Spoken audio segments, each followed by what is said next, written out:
Hey, hi, and hello everyone, notzizka here, and I wanted to share with you my 3.17 Siege of the Atlas League starter build. I just finished up my last practice run of the League, and, I have to say, I'm pretty happy with where this build is right now. I've done a couple dozen practice runs to various points, either in the axe, a few into maps, just to see what I liked, what I felt was going to work the best. I ran everything from strong starters like Spectral Helix Poison to, almost meme builds like Static Strike Occultist. And I really have to say, this one, for me, feels the most comfortable. It's very streamlined. You can pick up just whatever falls on the floor and run it all the way into maps. So far, my character right now is just everything I found. I farmed myself a Tabula. I got lucky and I got Atziri's boots when I killed her. I ran this character up until I think tier 5 maps, farmed myself up a set of sack frags, ran Atziri once, got the boots. Feels pretty good. Now, I know tier 5 is not the same as running through tier 16. I can promise you this character feels fine pretty much at any point in the game. You can take it into a high damage route. You can go low life, put on a shavs, stack damage auras, and just go crazy one-shotting bosses. Or you can take the more laid-back approach, throw in a couple of the really strong defensive auras. You can still go low life and do that even. Or you can stay full life. You can go like I've gone, which is a hybrid, just grabbing as much EHP wherever I can just to make it through the Atlas, again, without having to stop too much. I've never, I'm playing Soul Self-Found on this character. I'll be playing Softcore Trade, but I don't want to stop, halfway through my Atlas and have to spend an hour picking out, the right pieces of gear that fit with my build enabling uniques. That's something I want to deal with, when I'm ready for that character. I've got my Atlas where I'm comfortable. I have, a nice little, piggy bank saved up, and I want to crack it open, build myself a nice character. That's what that's for. This character is meant to work on an extremely tight budget and just run and just keep on running and never stop. And I have to say, it feels great. It's really fun to do it. So I'll go over my gem setup. I'll show you how it feels in a map. I'll show you my Atziri kill. And that's going to be it. I'm going to keep this guide really short and simple. I'll attach my POB. I'll throw in a couple of leveling POBs, and other than that, it's going to be, it is what it is. So real quick, let's do this. All right, Lightning Trap. This is the core of the build. This is what it looks like. You throw out some traps. A couple seconds later, they're going to go off, or if they are tagged by an enemy, and it's going to shoot out projectiles in a giant nova like this. This is basically what the skill looks like from level 12 when you can pick up Lightning Trap. It's just that good. It full screen clears pretty much right off the get-go, and it just keeps scaling higher and higher and higher. It scales really well with level. It scales really well with flat damage. It is part of the buffs that are affecting spellcasters, so it's getting 50% more flat damage. It's getting 50% more damage effectiveness. Now, traps are getting nerfed in two ways through two supports. I'll get to that in a second. Vol Lightning Trap. The shock from this is nice. It's not that big of a deal because we also get shock from our skitterbots, but it is extremely high damage. It's, I think, around 50% more base damage than Lightning Trap, so it's really good for bursting bosses. I like to throw it on anytime I see a rare, just in case it's one of those super tanky rares. Just take them out real fast before they're a danger. Moving on, we have cluster trap support. Now, we have two traps that fit into the multi-trap support. That's going to be cluster traps and multiple traps. Multiple traps you could take at level 12. You're going to take it at level 12 along with added lightning damage. And the issue I have with it is that it throws your traps in a straight line in front of you. And when they go off, that leaves a lot more gaps in your screen coverage than cluster traps, which, as you just saw, covers quite a lot of the screen, due to the random nature of where the traps end up falling. Now, typically in Scourge right now, you would have ran cluster traps and multiple trap support. Now, both of these traps are getting nerfed. and it's just a simple mathematical issue, right? So from 1 trap to 3 traps, which is by taking one of these supports, you're tripling your damage. It's 200% more damage. Now, if we go to 3 to 5 traps, that's only 66% more damage. Now, both of these are getting nerfed to around like 50% less damage. So the first one you get 300% or 200% more, 50% less. It's a 100% damage multiplier. That's pretty strong. That's insanely strong. Of course, we're going to take it. Also, throwing 3 traps at once means we get way better screen coverage. You know, you just can't beat it. This is an amazing, amazing support to take.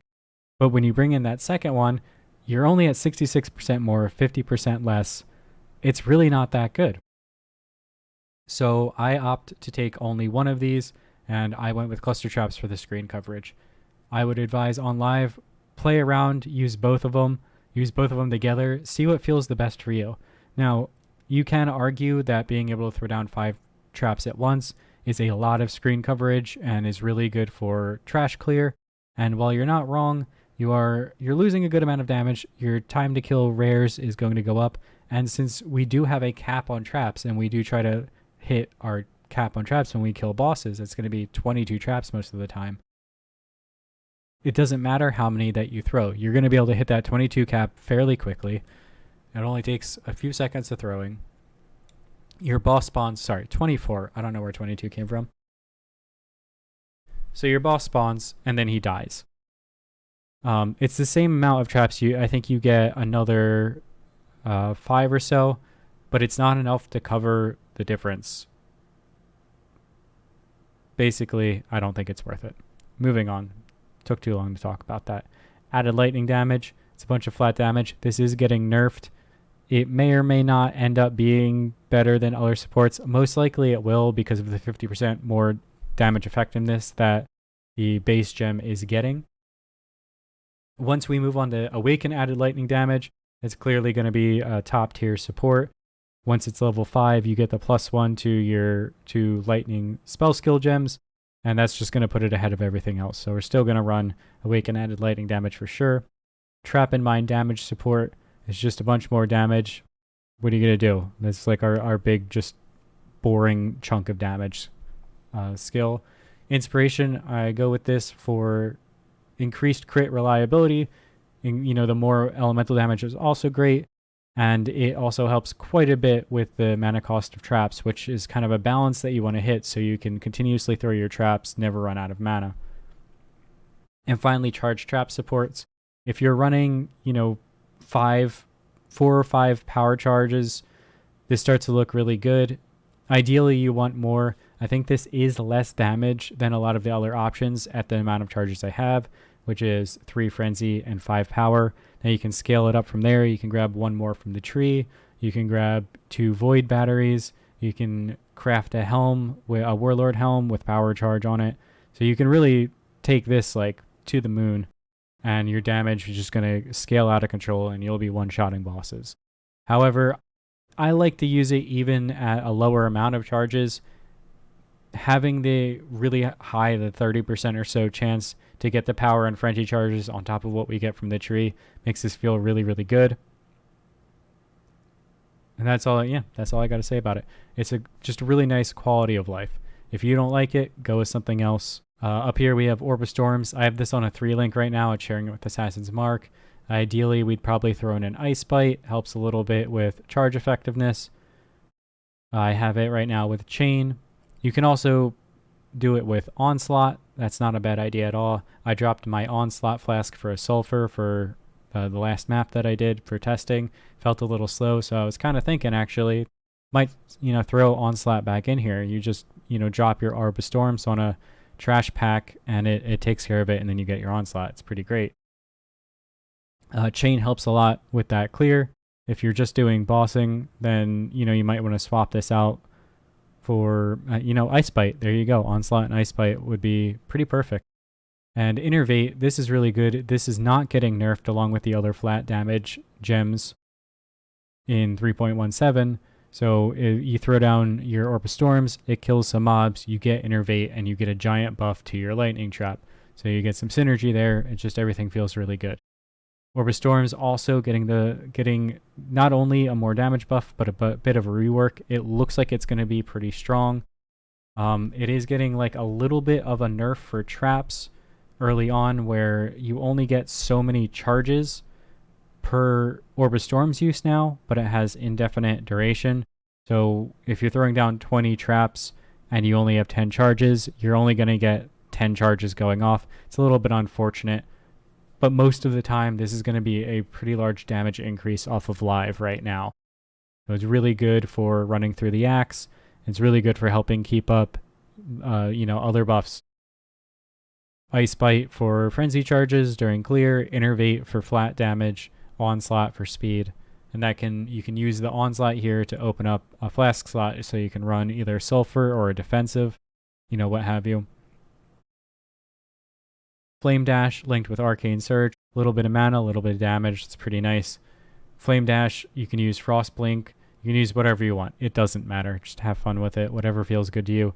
Discipline and Vol Discipline, typical defensive aura.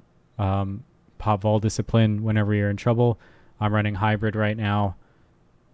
Still feels pretty good. Go for it. Damage. So we have Wrath. We have Summon Skitterbots. And then we have Clarity, which, Clarity is a damage aura when used properly. Wrath is just, more lightning damage. Lightning damage is our main source of damage right now. Summon Skitterbots. This is good. The guaranteed shock, guaranteed chill. This helps activate our ascendancy. It increases our damage. It slows enemies down. These are all fantastic. Finally, they can help activate your traps and mines. They only do this when there's like enemies nearby. It helps a little bit. Run them. It's pretty great. And also the final, they grant 10% more trap and mine damage. So of course we're going to run them. Clarity, you're going to want, this is a bit of a balancing act. You're going to find the sweet spot for your clarity. You want it high enough level that you're going to infinitely sustain throwing traps without ever running out, without ever having to run a mana flask, but not so high level that you don't have enough mana to comfortably operate your character. For me right now, I still have about 100 mana free. I can keep my mana consistently full while throwing traps. So it all works out. Clarity should be one of the last auras that you bring online during the core character setup, coming out of the axe going into the Atlas. Until then, run a mana flask. If you can get an enduring mana flask, that's even better. Moving on. Vitality, defensive aura. It's going to be, life regen. When you switch over to Zealot's Oath, it'll be ES regen. Now I'm just leveling an added cold here. Summon Ice Golem. This is a little bit of increased critical strike chance. Over here we have Steel Skin. I have it on my left mouse button. It just automatically goes off. Nice little defensive. I have level 10, so 464 damage. This isn't pulling a lot of weight for me in terms of the damage reduction. If I'm being honest, it's primarily here for immunity to bleeding. And finally we have Bear Trap. You throw this down when you are setting up a big stack of traps to increase the damage taken by the boss and help do your boss one-shots. And that's it for gems. My gear, I don't really have anything to go over here. My gear is very bad. I'll mouse over everything real fast so you can see it. I have resists on my wand. I don't even know why these gloves exist. These are terrible. This belt, terrible.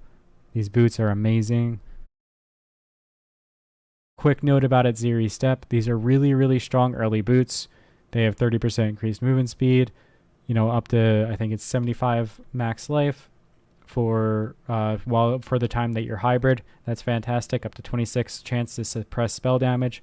Spell suppression is really powerful. You want to definitely be going for 100% spell suppression if you can on this character, and you definitely can. So that's great. And then it has a really high amount of evasion rating, which you can combine with the evasion and energy shield mastery on the tree to get increased energy shield per evasion rating. Now I think on my character right now, it gives me a little bit over 200 energy shield for these boots. So these are 800 ES and about 200 total energy shield, or 800 evasion, 200 total energy shield. That feels really good. I got pretty lucky with the shield. It's almost 300 ES and faster start of energy shield recharge. That's really nice. I'd go for a shield like this. I would probably use this shield for the entirety of Atlas progression. And the only thing I'd really want more out of it is to get increased critical strike chance with spells. That would be about perfect. And my amulet is also trash. Tabia, you can farm this or buy this. Flasks here. I have a Divine Life flask. I actually kind of don't recommend going with Seething here. I think with the buffs to Flasks in 3.16 that they operate so quickly that most of the time you get more mileage out of them for not having the 66% reduced amount recovered. But go with whatever works for you, whatever you're comfortable with. Don't copy me for no reason. Quartz Flask, this is chance to suppress spell damage, which is awesome, and phasing, which is beyond awesome. This is a huge defensive and offensive gain and speed gain, so use it, go with it. Sulfur Flask, there's just a bunch of extra damage. Consecrated Ground is a little bit more regen, ES regen once you have Zealot's Oath, that's really great. Diamond Flask, this is pure damage. I don't even have a transmute put on this for some reason. This character is terrible, but it works really well. That's how good it is. And then a Quicksilver. Again, put whatever you can on it. I didn't set up my flasks on this character yet. This is just what I had coming out of Axe and just kept running with it. That's it. I'll show you guys the map. I'll show you guys the Atziri fight. I'll attach the POBs. And other than that, I hope you guys all have a great league start. Let me know how it goes, especially if you play this character. If you want to see this character being played for Atlas progression early on, follow me or come hang out and watch me at twitch.tv/notzizka. You can like and subscribe. Shameless, terrible plug. I hate it. Gotta be a YouTube guy. Gotta do YouTube things. And yeah, thanks for watching. I'll be playing this all the way through most of Atlas progression. Then I'll be swapping it into a Spark Assassin to play with some friends and do group content. So if you want to see some group content after, actually we'll probably start grouping pretty early in the Atlas, maybe immediately into the Atlas. So, if you want to check out some group content as well, drop in and check that out. And yeah, thanks for watching. Have a great one.